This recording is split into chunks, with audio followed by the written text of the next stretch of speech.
this is so hard. This is so hard because it's hard to find good people, and it's hard to find someone who's willing to do as thorough as a job, including drilling a hole in a wall and testing in wall chamber specimens, that, don't rush. Do not rush. It took you long enough to get sick.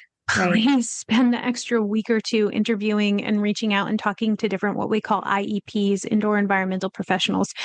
Do you want to wake up feeling like you're stepping into who you're meant to be, into the best possible version of you? What if I told you that the key to your best life, health, and happiness are all around you? You just have to find what works for you. I'm Hope Pedraza, and I believe that there isn't just one way to live a healthy and meaningful life, and that all you need is a little inspiration to make changes that last from the inside out. Each week, I'll be sharing tangible tips and inspirational interviews to help you on your journey. These are the steps to take to improve your life and live with purpose. This is Hopeful and Wholesome. Hey y'all, welcome back to Hopeful and Wholesome. And today I have on the show Dr. Lauren Tessier. She is a practicing naturopathic physician, and she helps supports clients suffering from mold-related illness complicated by a lot of comorbidities such as MCS, MCAS, chronic infections, Lyme, co-infections. There's a lot of letters of diseases we are going to talk about today. And really, Dr. Lauren is the doctor you want to go to when you have these symptoms of things like mycotoxins, allergies, mold, illness, all these things, but can't figure out what's going on. You don't have, can't find answers. She is the expert here. We are going to talk about mold illness and all of the kind of co-infections that happen, things like Epstein-Barr, which we'll talk about. But these things these infections and co-infections that happen in the body on such a unique level, she has done the research. This is what she does. She serves patients in this realm. So we're going to talk about mold illness, what that looks like in the body, how it shows up, why it shows up, how we can tell if we have it, and really the routes we can take when all other roads have told you that there's no way around it. Because a lot of these things, especially in the conventional medical world, you'll just be told that you have to live with them, that you have to live with these symptoms forever. This is, the rest of your life. But Dr. Lauren, of course, coming from this naturopathic lens, is going to give us kind of another route, another road, and some other options we can take. She knows her stuff when it comes to mold illness and all the things related. So let's jump in. All right, y'all, let's jump in. I'm here with Dr. Lauren, and we're talking about all the things, mold, mycotoxins, and all the co-infections that go along with that. And I'm excited to dive into all of the things that are involved around mold-related illness. So thanks so much for joining us today, Dr. Lauren. Oh, I'm so happy to be here. I love spreading the news about all things mold. So thanks for having me. Yes, me too. I feel like this comes up a lot in my world lately, or has lately. I feel like this is kind of one of those like hidden things that people either don't often know about, or it's just one of those things that maybe conventional methods don't look at or don't recognize as being, potential root cause. So can you let's just start with kind of how you got into this realm of mold related illness and how you got into like being interested in all the things that surround that. Yeah, so that's a great question. I feel like everyone who finds their way into holistic health usually has some type of bump in their own road that makes them do their self-research and kind of forces them in a direction. I would say my combination was a little bit of both. When I got out of school, I ran back east, hung my shingle in a small Vermont town. And I had known of their history of Hurricane Irene. And I was just excited to go be a little local doctor in a small town, and, was really wanting that and making that happen. And what I started to see was a lot of the typical functional medicine approaches weren't sticking, like the B12, the vitamin D, the all the things for anxiety, depression, and fatigue just weren't cutting it. And then started to dig a bit deeper and started to find out how many people worked from home in that area and how many people had been flooded and how many of them had been remediated. So that really moved me into the world of mold. And so I would say that's where it started. But then as time progressed, I've had my own run-ins with it. And I would say that has also spurred me along. And, looking back too, I've had family members who were profoundly impacted by mold at the time, and no one potentially knew or, Right. knew enough to say anything, and Right. one family member with severe debilitating migraines and another family member that had such severe autoimmunity that they eventually succumbed to their illness. And Oh, man. the person with the severe migraines was a school teacher and just constantly wet rug in the classroom, big public school. And the other family member lived in a daylight basement.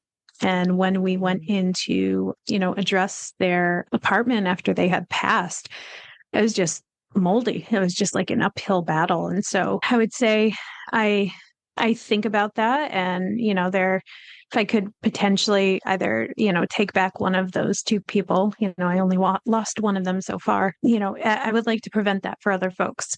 And so I would say like that has spurred me on the fact that my clients, seem to do well. I would say the thing that got you into it in the beginning, and then the things that like kind of keep you going and evolve over time. So Yeah. yeah. And then, of course, like I said, I've had a few different run-ins with mold, two in a home. And then just most recently in July of this past year, I lost my office in Vermont with the flooding.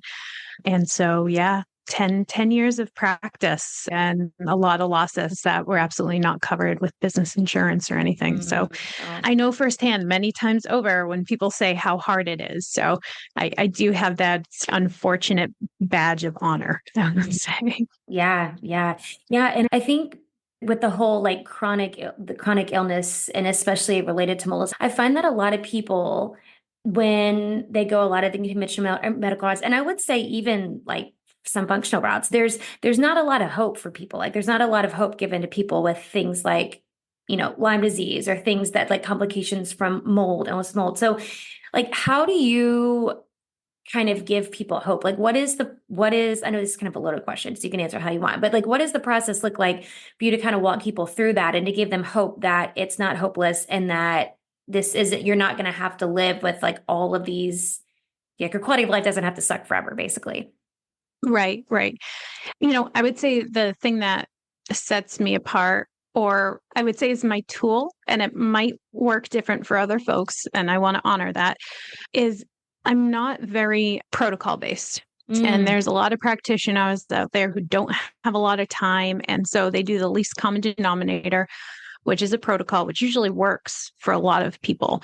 So I end up getting the folks that have gone through that and they, either had issues or there was no benefit or things of that nature. So usually I think it's a character fault and also a benefit, but I tend to be very, very granular and slow moving with clients. So if someone comes to me and they're like, well, I've had everything done for Lyme and mold and this and that, and you sit down and you actually talk to them and you hear what they've done and what they haven't done and what order they did it in and when a certain test was run at what point. And, so I think the fact that I'm willing to sit with people and do that digging is what ends up giving people hope.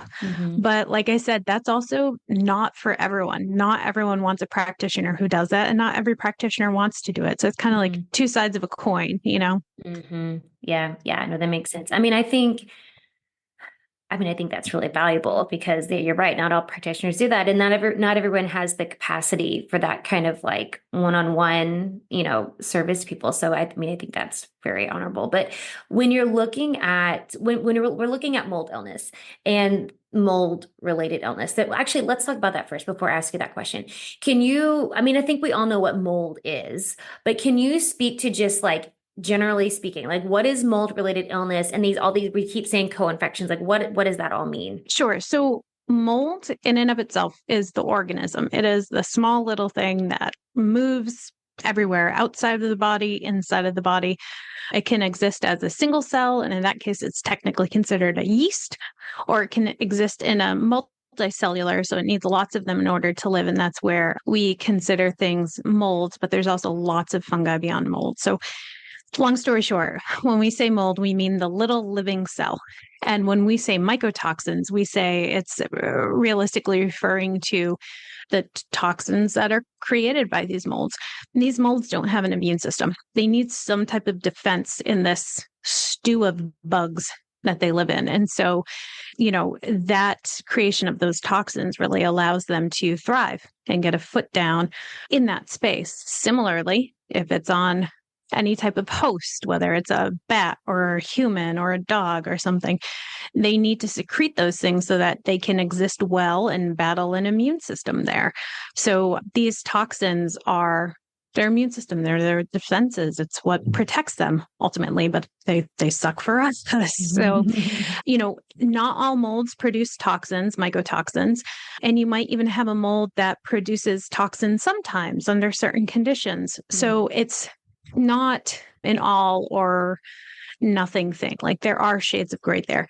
Now, what I really want people to understand is the concept of mold-related illness. The reason why we say mold-related illness is because to just say mold illness, I think it's only saying that there's one type of, there is mold illness, that's it, hands down. Whereas mold-related illness, I feel like opens it up to a grouping. So it includes allergies. It includes that toxic reaction we just spoke of. It includes colonization and infection. It includes that SIRS or that hyperimmune system inflammatory situation, chronic inflammatory response syndrome in similar instances. So I think what I want people to understand is when we say mold-related illness, you could be in a building and you could be experiencing a toxic reaction and also an allergy. And because those two things are existing together, we're calling it mold-related illness because there's different facets that can happen because of that one exposure. So that's kind of the realm in which mold illness exists. And then separate from that, but also related, that's where we have all those co-infections. That's where we have all those chronic infections like Lyme, Bartonella, babesiosis, EBV, CMV, HHV6, like the list goes on and on and on. All of these things that we just naturally collect through our lifetime.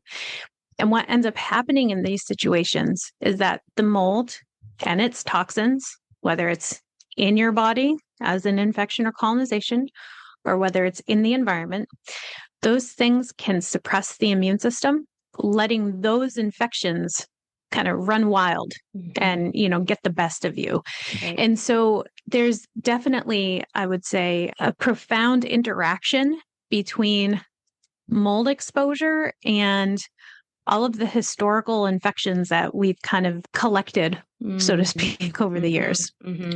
So do you think that, and this is strictly your opinion, you don't have to make it like, on God's honest truth, but do you think that when we're looking, like you're talking about all these co-infections, like do you see, and maybe just from your experience, like the mold really is the root cause of all of those things? So I would say, I love that you say opinion versus God's honest truth. I try to be as honest as possible. In fact, again, that's another character trait, too much detail and too honest. So it's not a bad thing. I would say I try to be very cautious in that I know that I love mold and I'm just enamored by it. And when you have a hammer, everything looks like a nail, like I have to be cautious about that. The same way Lyme literate doctors have to be very cautious about that. Do I see the immune system confusion underlying a lot of these issues? Yes. And I also see that chronic disease states of, arthritis or hypoglycemia, blood sugar dysregulation issues, Alzheimer's issues like MS, ALS, all of these things, even heart disease, like really simple chronic stuff is underlined by the chronic inflammation that we see everywhere in our world today. And that could be mold. That could be the stuff that we're slathering on our body. But in my perspective, what I usually see is that people are coming to me with a known mold exposure, or they're considering mold, and then we see all these issues that have come, correlating to it. So yeah, everything looks like a nail when you have a hammer. And so, yeah, I would say that mold plays a really big role. And the other part of that I really think we need to consider is mold is, everyone's paying attention to antibiotics in the food. Everyone is paying attention to, trying to do organic cosmetics, Right. where women are even paying attention to leggings that don't have PFAs in them. Like we're all paying attention to this, but there's something about mold that people still aren't paying attention to. And yet all of us trying to clean up our lifestyle and our habits, we're not getting traction because this is such a huge issue. It impacts so many homes, so many workspaces that so many people are impacted by it that it just seems like the least common denominator for so many illnesses out there. Yeah. Yeah. No, I agree with that too. I do think it's kind of the overlooked piece of a lot of things. When you're looking at the co-infections, and I know I've worked with a handful of people with, they suspect it's Lyme, but they haven't done the test, whatever, things like EBV. When you're looking at the co-infections and these like chronic infections, like these are things that it says it's chronic. And I know in a lot of conventional spaces, it's like, this is what you live with forever. And you have kind of these like resurgences of symptoms or whatever. So is it possible? I guess my question is, and ask that, is it truly possible to like completely heal from these chronic infections? And we can say specifically if like the root cause is the mold. Is it possible to completely heal from this, or is this something that people just have to deal with the rest of their life and they can just kind of manage symptoms? I would say it's a little bit of both, but I don't want people to lose hope in a knee-jerk reaction way. Like we don't have complete evidence that we have full clearance of these pathogens from your body.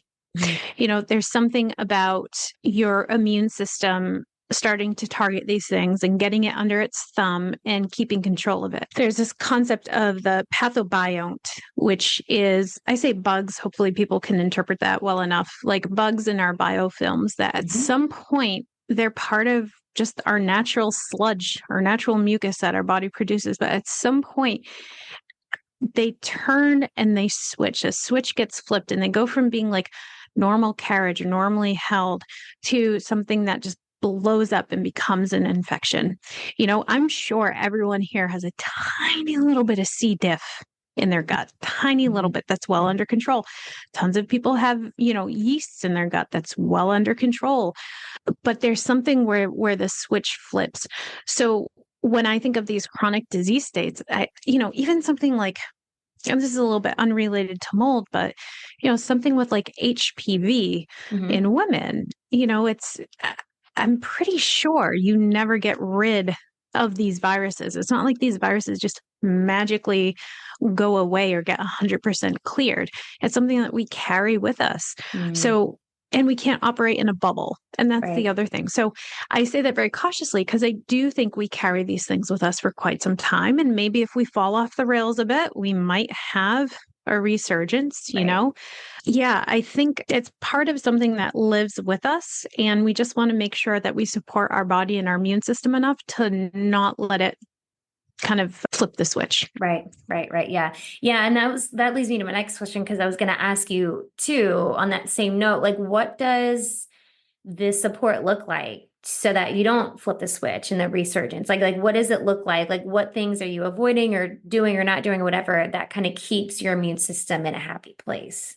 Yeah. So let's see, if we're thinking mold in general, if we're thinking it from like a mold perspective, I would want people in general to stay out of moldy spaces. I would want folks to maybe do some like light nasal washes when they know they've been in a moldy exposed space, or come home and shower and rinse off and, like minimize the exposures from day to day, first of all. And if you minimize the exposures, then you don't really have too much of a chance to have things blow up again. Because so there's that. And then we also have just taking care of yourself, and I hate saying this. I want to roll my eyes as I say it, like managing stress. Yeah, I know. I feel the same. You have to say it though. You have to say it. You have to say it. But here's the thing. I just want people to know that even to me, like that's just it. It's so offensive. It's so offensive. That is a good way to put it.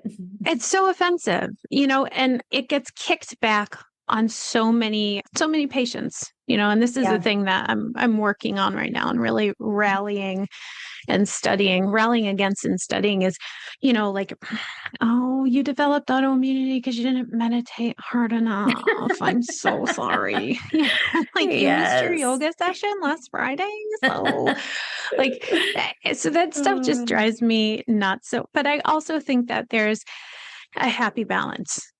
Are you in a relationship that is toxic and you feel sad and isolated? Like, sure, then let's modify that. But, are you spinning plates and running around like a crazy woman and taking care of kids and doing this and that? Okay, well, do you maybe go for like a 15-minute walk in the morning sometimes? I think it's really a middle path thing because you also don't want to get stressed out about not getting stressed out. Exactly. So, yes. It comes down to trying to get good enough sleep, trying to take care of yourself, minimize stress, eat well, but that's not what's going to pull you out of it once the fires start going. It will help. It will prevent too much of an uphill battle. Mm-hmm. But yeah, I think it's just minimizing all of your toxic burden and doing the best you can and just taking a breather from things as much as you can, because that's really what happens with the immune system. I'm sure you've covered it with some of your other guests, but when we're in a stressful situation, it's the field of psychoneuroimmunology. If people want the science behind mind-body medicine, there it is. It's psychology impacts the immune system, impacts the nervous system.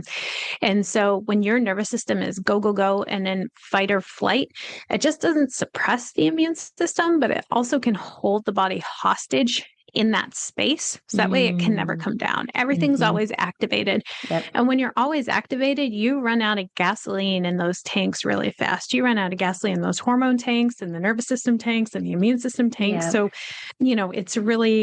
it's really important. It's really important, but it's not, you're not failing because you didn't do the thing is also what I'm trying to get at here. Yeah. No, that's a good point. That's a really good point you brought up. So for people listening that are wondering, because I probably should have asked this before, but for people who are wondering all these co-infections and talking about mold related illness, and I know this is a question that you could answer 5,000 different ways, but what are, I guess, some of the more common symptoms that show up for people that might be related to or be mold related illness? Yeah. So I love all the weird symptoms and I love chasing the biology of why does that person's left foot hurt and how could that be related to mold? But that's not the discussion we're having. I find the most common complaints that come to my practice are fatigue, brain fog, and sleep disturbances. And that's in adults. In children, it's usually gut stuff, asthma, maybe behavioral issues. So that's a big component. If we were to tease it further out, what I really got at there could be a mix of histamine and toxic reaction, but we also have to lump in there, a lot of folks have, if we're just going more of a histamine perspective from exposure, more of an allergenic perspective, people are going to have the itchy dry eyes, the cough, the shortness of breath, the watery eyes, the itchy ears, the constant, clearing their throat. Those are all things that are very common, but the ones that I listed, the brain fog, fatigue, those are the ones that get overlooked a lot because it's part of aging. It's right. It's or it's in your head and there's no measurement for your primary care to do it. So then, they throw you on an antidepressant and scoot you along.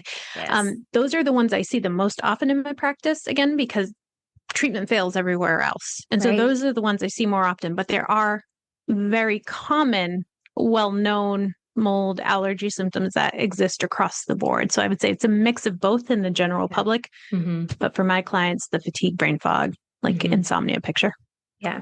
So for those listening, or maybe they have family members that are kind of in this boat, what would be the first step? So someone who is either, because I've had that experience with clients too, where it's like the fatigue, that drives me crazy. The fatigue thing, like, oh, it's just your hormones, or the brain fog thing, whatever. So for those who've been kind of pushed along, yeah, I know, who've been pushed along and they feel like there's something deeper. Like I feel like it's not my hormones. I'm trying to listen to my body. I feel like what would be the first step? Like, do they go? I mean, obviously they could go to you, but like, is it a lab that they need to do? Like, what do they need to do to kind of dig deeper past like it's anxiety or depression or whatever?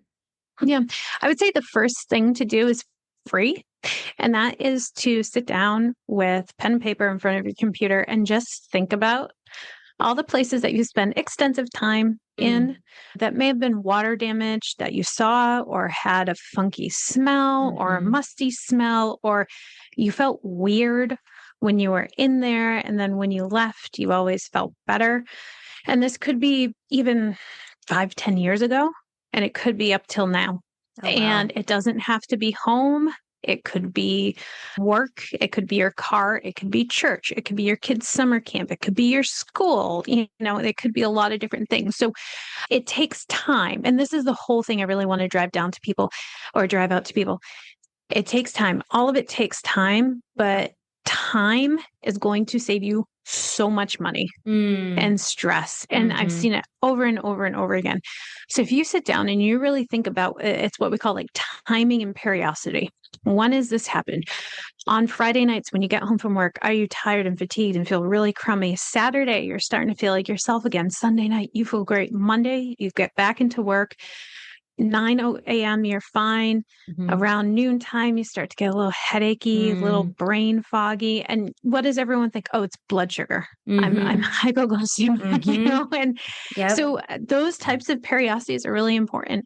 And when you're thinking about it for kids, it's like, okay, do they do better during the summer when they're not in school? Are they more attentive? Do they have less like allergic shiners during the summertime? It's maybe not just because you're relaxing on vacation that you're feeling better. It could be because you're out of your moldy home. So sitting down with a piece of paper and just thinking about it. And if you can't recall anything in the past, then just start to track your symptoms and what's going on and kind of how it comes and goes based on where you are. And that's, I would say, the first step. And at that point, if you've seen anything significant in your past, or you've found periodicity in your current, day in and day out, that's when I would really encourage people to consider the next step, which is having yourself tested and finding someone to test at home. Do you mind if I just keep rattling on? Please go for it. So testing yourself. I used to do a lot of suggestion of urine mycotoxin testing because I found a workflow in how to use it in my practice. And I felt it did pretty good. But recently I've been working with a serum antibody testing for mycotoxins. And the nice part about it is it's telling you right now your body is ticked off about seeing a mycotoxin. And granted, we don't know if the mycotoxin's in the body or it's in the environment, but right now your body is ticked off about seeing this. And so whereas the urine mycotoxin test, it could only ever tell us what's leaving the body. It can never really tell us. And that could mean that your body's metabolizing it really, really well. And it's easy to get rid of. And therefore it's coming out in the urine. The only way to use those was to use them serially. So one after the other, I would do them like quarterly, every 3 to 4 months. And then so long as we were going down and kind of approaching that zero baseline and holding there, then I knew that we were doing pretty good. Something was getting well addressed.